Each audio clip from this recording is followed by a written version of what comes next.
আমার নাম কুষাণ ভৌমিক, আমি এসএফআই এর জেলা সম্পাদক।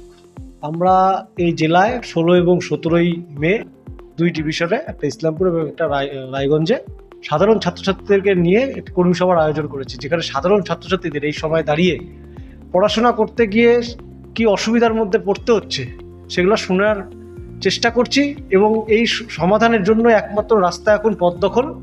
তাই আমরা আগামী 16ই জুন কলেজটি দখল করার ছাত্রছাত্রীদেরকে নিয়েই, গোটা রাজ্যের ছাত্রছাত্রীদেরকে নিয়ে কলেজটির দখলের ডাক দিয়েছি। আর কি কর্মসূচি থাকছে?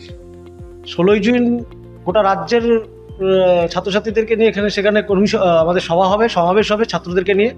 এবং তাছাড়া আমরা গতকাল ইসলামপুরে মিছিল করেছি, পথসভা করেছি, যে এই সময় দাঁড়িয়ে যোগ্য শিক্ষকদের উপরে যেভাবে পুলিশের নির্যাতন, তার বিরুদ্ধে আমরা গতকাল মিছিল এবং পথসভা করেছি।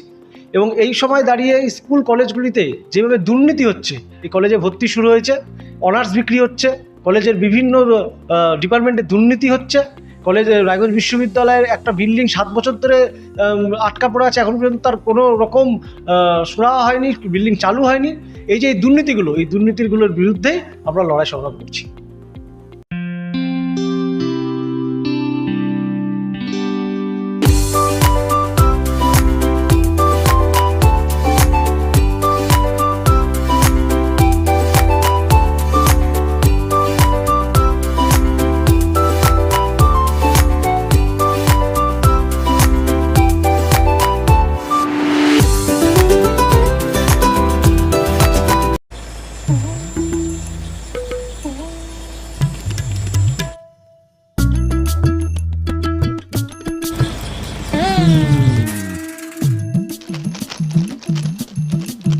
এবারে গরমের হাত থেকে বাঁচতে রিলায়েন্স ডিজিটাল থেকে নিজের জন্য একটি এসি নিয়ে আসুন শুধুমাত্র 1 টাকায়।